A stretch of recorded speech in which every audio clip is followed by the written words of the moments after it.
है वो दूसरे विपक्षी दलों के लिए कांग्रेस छोड़कर हमेशा ये आरोप लगाती है कि वो जातिवाद करके नौकरियां बांटते हैं और भारतीय जनता पार्टी राम राज्य की पार्टी है। और जब बात उत्तर प्रदेश की हो तो राम राज्य ऐसा लगता है कि धरती पर चरितार्थ हो गया है। योगी आदित्यनाथ की बीजेपी हमेशा कहती है कि उनकी सरकार न तो जातियां देखती है और न जाति के आधार पर भेदभाव करती है। वो नारे लगाते हैं कि बंटोगे तो कटोगे। उसी उत्तर प्रदेश में एक ऐसा सनसनीखेज काम हुआ है कि उत्तर प्रदेश में केवल मंत्री विधायकों को नौकरी बांट दी गई। जो अधिकारी जांच करने गया उनको भी नौकरी बांट दी गई और यह नौकरी बाबा साहब डॉक्टर अंबेडकर के संविधान में दिए आरक्षण और मंडल कमीशन से मिले आरक्षण को तार तार करके दी गई है। और यही उत्तर प्रदेश का राम राज्य है। अपनी स्क्रीन पर जरा दैनिक भास्कर की इस हेडलाइन को गौर से देखिए। यूपी में मंत्री विधायक के रिश्तेदारों को बांटी नौकरियां, इनमें 55% ठाकुर। जांच करने गए अफसर के भतीजे की भी लगी नौकरी। यह है उत्तर प्रदेश का राम राज्य, जिसे तनिक भी इस बात में संदेह हो कि भारतीय जनता पार्टी वाकई जातियों की बात नहीं करती। भारतीय जनता पार्टी के लिए सारी जातियां बराबर हैं। वो उत्तर प्रदेश के ठाकुर राज को गौर से देखें और इस वीडियो को आखिरी तक देखिएगा।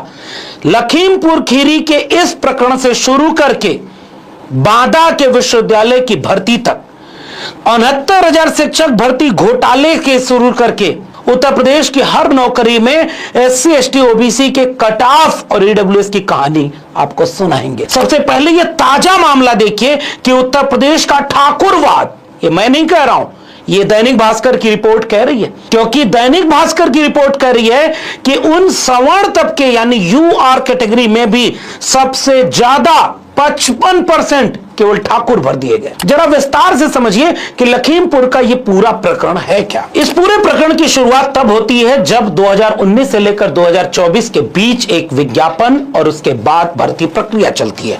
12 जून 2018 को पुष्पा सिंह के बारे में कहानी अगर नहीं पता हो तो जरा एक बार यह कहानी देखिएगा कि पुष्पा सिंह कहां से कोऑपरेटिव बैंक के पद तक पहुंचती हैं और उसके बाद मारपीट का प्रकरण सामने आता है, उनका वर्चस्व सामने आता है और दबदबा कथित तौर पर जो उत्तर प्रदेश में चलता है वो पुष्पा सिंह का एक और कहानी का है ही। उसको आप जब देखे रहेंगे, समझे रहेंगे, इस प्रकरण के जातिवाद को समझने में मदद मिलेगी। 12 जून 2018 को पुष्पा सिंह ने Lakhimpur urban cooperative bank chairman का पद संभाला। इन्वेस्टिगेशन के दौरान हमें उस अखबार की कटिंग मिली जिसमें 2019 खत्म होते होते लिपिक कैशियर और चतुर्थ श्रेणी कर्मियों के लिए भर्ती का विज्ञापन निकला। इस विज्ञापन में शैक्षणिक योग्यता, आयु सीमा, वरीयता सब कुछ कैटेगराइज करके दिया हुआ है और नीचे नोट में लिखा हुआ था उपयुक्त दोनों वर्गों में आयु सीमा में छूट एवं आरक्षण नियमानुसार होगा। यानी 27 पद हैं तो SC ST OBC का रिजर्वेशन अगर मिला लिया जाए तो उत्तर प्रदेश में 27 में से लगभग 13-14 पद SC ST OBC को आरक्षित होने चाहिए थे। अंतिम परिणाम में केवल 6 मिले और बाकी किसकी नियुक्ति हुई है एक बार जरा स्क्रीन पर पहले इन नामों को पढ़ देता हूं, आपको समझने में आसानी हो जाएगी। जिन 27 लोगों की भर्ती हुई इनमें 15 ठाकुर और 4 ब्राह्मण हैं। अंशिका गंगवार, रश्मि मिश्रा, यश गुप्ता, सुमन वर्मा, आभा मिश्रा, रोहित गुप्ता, अचल अवस्थी, खुशहाल सिंह, सौरभ सिंह, संस्कृति सिंह, रोहित सिंह सेंगर, विकास सिंह, अधिराज सिंह, शिवेंद्र सिंह, अमन सिंह, राजवीर सिंह, सूरज सिंह, रोहित सिंह, अभिमन्यु सिंह, परमजीत सिंह, मुकुल प्रताप सिंह, पीयूष शुक्ला, अमीर सिंह, विजय प्रजापति, ऋषभ, अनुज प्रजापति और शैलवी। अब इस लिस्ट को सुनने के बाद आपको लगेगा कि जिसमें मेरिट थी वो सेलेक्ट हो गया, जिसमें मेरिट नहीं है वो नहीं हो पाया। जैसे इसमें OBC कहां है, पिछड़ा वर्ग जिसके उत्तर प्रदेश में लगभग 60% आबादी है। अगर चलो एक जाति से अगर दिक्कत हो उत्तर प्रदेश के लोगों को तो उस जाति को हटा दो। इसमें राजभर कहां है, इसमें निषाद कहां है, इसमें प्रजापति चौहान कहां है, इसमें मौर्य शाक्य सैनिक कुशवाहा पटेल कहां है, क्यों नहीं है? OBC तो गायब है। संविदा पर 2 प्रजापति का नाम दिख गया लेकिन बाकी OBC कहां है? और जो क्लर्क की पूरी सूची आपके सामने है इसमें एक ही जाति मेरिट भी जाति देखकर आती है, या जिसकी सरकार हो उस सरकार में बैठे व्यक्ति की जाति अपने स्वजातियों में ही मेरिट देख पाती है, इसलिए पूरी भर्ती केवल एक जाति की हो गई। दैनिक भास्कर की रिपोर्ट में आगे लिखा हुआ है कि इन्वेस्टिगेशन के दौरान हमें एक लिस्ट मिली जिसमें 27 नियुक्तियों के बारे में पता चला। जब इस लिस्ट को चेक किया तो चौंकाने वाले खुलासे हुए। लिस्ट में तत्कालीन सहकारिता मंत्री के रिश्तेदार से लेकर सांसद, विधायक और शिकायत के बाद जांच करने आए अधिकारियों के रिश्तेदारों के भी नाम है। आरोप है कि यह सब कुछ अर्बन कोऑपरेटिव बैंक की तत्कालीन चेयरमैन पुष्पा सिंह के इशारे पर हुआ, बिना उनकी सहमति के संभव ही नहीं हुआ। अब आप देख लीजिए कि नौकरी उत्तर प्रदेश में बांटने के समय भाई भतीजावाद, परिवारवाद और जातिवाद का नंगा खेल चल रहा है। भाजपा के जिले से लेकर के राज्य तक में प्रभाव रखने वाले नेताओं के रिश्तेदारों को नौकरी बांटी गई।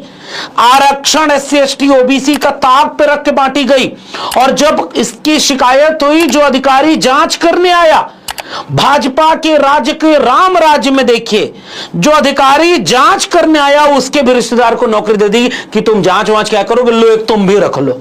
रेवड़ी बांटी गई है, एक तुम रख लो, एक तुम रख लो, एक तुम रख लो, और सबको मिलाकर जो जांच करने आया उससे भी कहा एक तुम भी रख लो।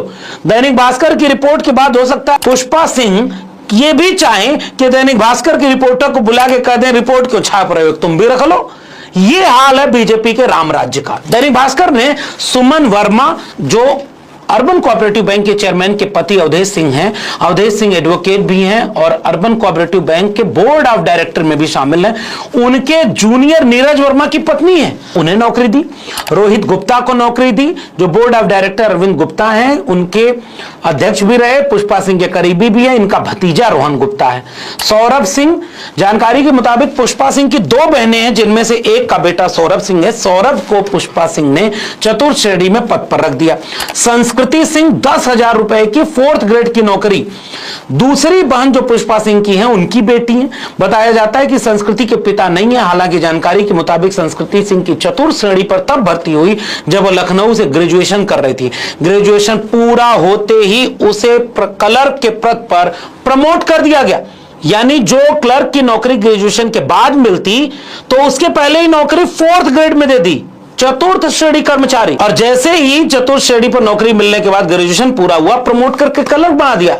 बीजेपी का रामराज देखिए। दैनिक भास्कर ने अपनी खोजी पत्रकारिता में उत्तर प्रदेश के SC ST OBC को समझाने के लिए यहां तक बता दिया कि इस नियुक्ति में कितने तरह के नियम तोड़े गए। उन्होंने यहां तक कहा कि 2 स्थानीय अखबारों में विज्ञापन निकालना जरूरी होता है, और इसमें भर्ती का विज्ञापन लखनऊ के एक ऐसे अखबार में दिया गया जिसका सर्कुलेशन न के बराबर था और पता ही नहीं चल पाया, और उस दिन वह अखबार लखीमपुर खीरी पहुंचा ही नहीं था। जिम्मेदारों ने लखीमपुर आने वाले अखबार की सारी कॉपियां खरीद ली थी। अब दूसरी धांधली देखिए, विज्ञापन में पदों की संख्या नहीं बताई गई, बाद में 27 नियुक्ति की, इसमें 17 क्लर्क, 6 4th क्लास और 4 संविदा पर भर्ती किए गए। आरक्षण के नियम का पालन नहीं किया गया। ओबीसी को 27%, SC ST को 22.5% आरक्षण मिलता है। इस तरह 27 पदों में कम से कम 7 ओबीसी और 6 SC ST के कैंडिडेट भर्ती होने चाहिए थे, लेकिन सिर्फ 6 ओबीसी और 2 SC ST भर्ती किए गए। वहीं जनरल में से 15 ठाकुर और 4 ब्राह्मण हैं। सबसे ज्यादा चौंकाने वाली बात यह है कि क्लर्क की 17 पोस्ट पर एक भी SC ST कैंडिडेट भर्ती नहीं किया गया, जबकि आरक्षण के हिसाब से 4 होने चाहिए थे। परमानेंट भर्ती होने के बाद भी संविदा पर नौकरी रखी गई, और नियुक्ति होने के बाद प्रमोट करने में भी अनियमितता बरती गई। इस पूरे प्रकरण में पूरी नियुक्ति के दबंगई की कहानी और जातिवाद की पराकाष्ठा पर पुष्पा सिंह की वो कहानी को फिर से कहना जरूरी है कि ये है कौन। थोड़ा फ्लैशबैक में जाना पड़ेगा। अक्टूबर 2024 को खबर आती है कि अर्बन कोऑपरेटिव बैंक के चुनाव के दौरान भाजपा विधायक योगेश वर्मा को थप्पड़ मारा गया। मामले की संवेदनशीलता को देखते हुए बैंक का चुनाव रोक दिया गया। दरअसल 12 जून 2024 को पुष्पा सिंह का कार्यकाल खत्म होने के बाद अक्टूबर में बैंक का चुनाव रखा गया। इस चुनाव में लखीमपुर के सदर विधायक योगेश वर्मा के करीबी राजू अग्रवाल ने भी पर्चा खरीदा। राजू अग्रवाल के मुताबिक जब वो पर्चा जमा करने जा रहे थे तो पीछे से पुष्पा सिंह ने उनका कॉलर खींचा और उनके समर्थकों ने उनको पीटा, और उसके बाद एक ओबीसी विधायक भाजपा का उसकी पिटाई हुई। पुष्पा सिंह का नाम आया और पुष्पा सिंह केवल पिटाई नहीं करती, अपने स्वजातियों को नियमों को ताक पे रखकर आरक्षण की धज्जी उड़ाकर रिश्तेदारी निभाते हुए नौकरी बांटती हैं। मैं चाहता हूं कि जिन दलित पिछड़ों को यह बात समझ में आ रही होगी, चलिए एक जगह कहीं हो गया लखीमपुर में, तो इस बात को इतना क्या बढ़ाना। 27 पद ही थे, कलर के पद थे। फिर मैं आपको ले चलूंगा बांदा विश्वविद्यालय में। इसी दैनिक भास्कर ने एक बाकायदा रिपोर्ट लिखाई कि कृषि विश्वविद्यालय में 15 प्रोफेसर की नियुक्तियां, जिनमें से 11 एक ही जाति और जिनकी जाति मुख्यमंत्री की जाति की थी, ठाकुर। जून 2021 में बीजेपी के विधायक ब्रजेश प्रजापति ने एक चिट्ठी लिख दी थी, सवाल उठाया कि एक ही जाति को प्राथमिकता दी जा रही है।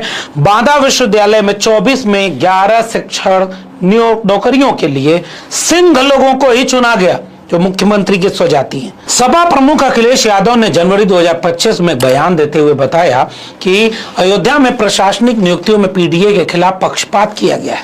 और ये अखिलेश यादव केवल एक जगह की बात नहीं कर रहे, वो तो लगातार जिलों में, थानों में कितने पीडीए हैं, पुलिस में कितने पीडीए, जिला चलाने वाले अधिकारियों में कितने पीडीए हैं, एक एक जिले की लिस्ट निकालते जाते थे।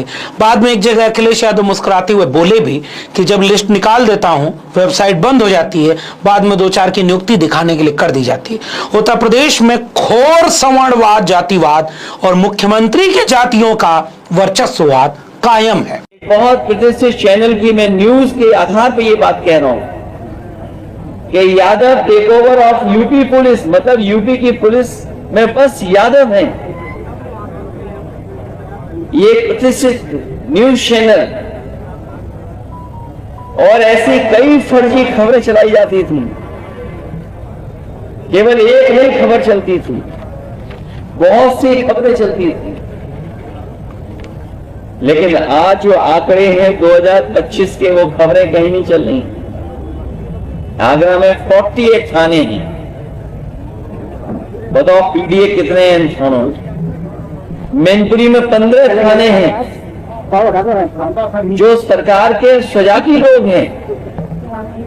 मैनपुरी में 15 थाने, 15 में 10 में हैं वो लोग। महोबा में 11 थाने हैं, 6 में सिंह लोग, सिंह साहब लोग। पीडीए के केवल 3 हैं। चित्रकूट में 10 थाने हैं, जायतन में सिंह साहब लोग बैठे। यूपी एसटीएफ के बारे में कई बार सवाल खड़े किए। 21 अधिकारी हैं, 11 सिंह साहब हैं, 3 केवल पीडीए हैं।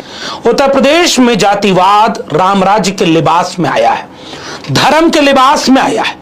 चोला भी वही पहना है, चोला पहनकर पद भी वही लिया है, जिसमें सन्यास, त्याग और धर्म को, संस्कृति को बचाने का समर्पण लगता है।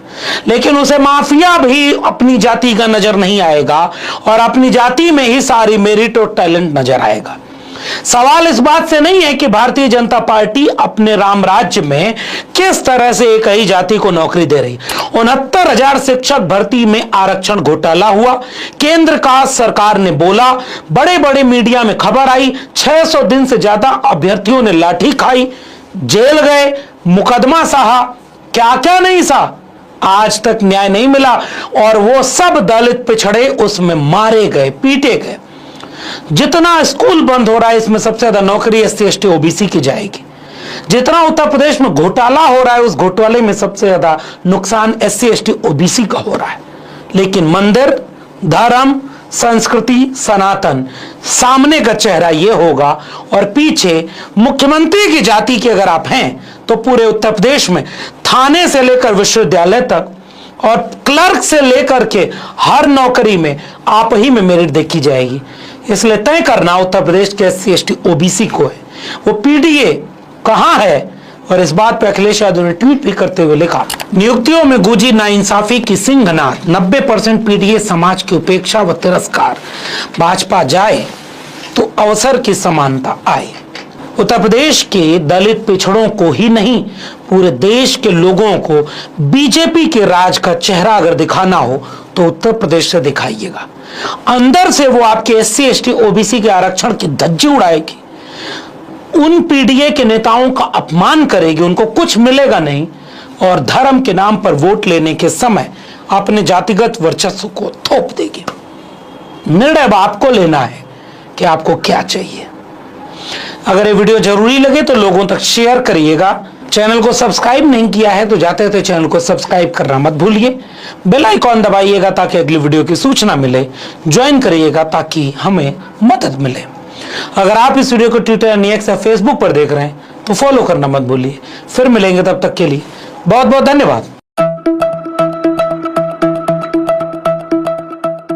अगर आप चाहते हैं कि हमारी आवाज गांव-गांव तक पहुंचे, तो हमारे YouTube चैनल गांव की राजनीति को लाइक करें, शेयर करें और सब्सक्राइब करना न भूलें।